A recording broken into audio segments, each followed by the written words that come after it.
Friday morning இன்றைக்கி routine video எதுவும் இல்லை. சின்னதாக ஒரு மினி விலாக் மாதிரி இருக்க போகுது.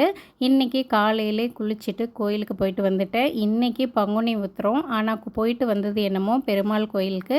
வீட்டுக்கு பக்கத்தில் அந்த ஒரு கோயில் தான் இருந்தது. அதனால் அங்கே போயிட்டு வந்து பார்த்திங்கன்னா மதியம் லஞ்சுக்கு ரெடி பண்ணிகிட்ருக்கேன். இன்றைக்கி என் பையனுக்கும் பொண்ணுக்கும் ஹாஃப் டே மதியத்துக்கு மேலே தான். அவங்களுக்கு வந்து சாம்பார் புதினா துவையல் வச்சுட்டு நான் வீட்டுக்கு போயிட்டுருக்கேன். இப்போ வந்து பார்த்திங்கன்னா இந்த வெயிட் லாஸ் ஜர்னியில் வந்து மார்ச் 2லேருந்து கிட்டத்தட்ட 31 வரைக்கும் சக்ஸஸ்ஃபுல்லாக முடிஞ்சது. இப்போ தொடர்ந்து கண்டினியூ பண்ணிட்டு தான் இருக்கேன். நல்ல கணிசமாக எடை குறைஞ்சிருக்கு. கண்டிப்பாக லாங் வீடியோவில் போஸ்ட் பண்ணுறேன்.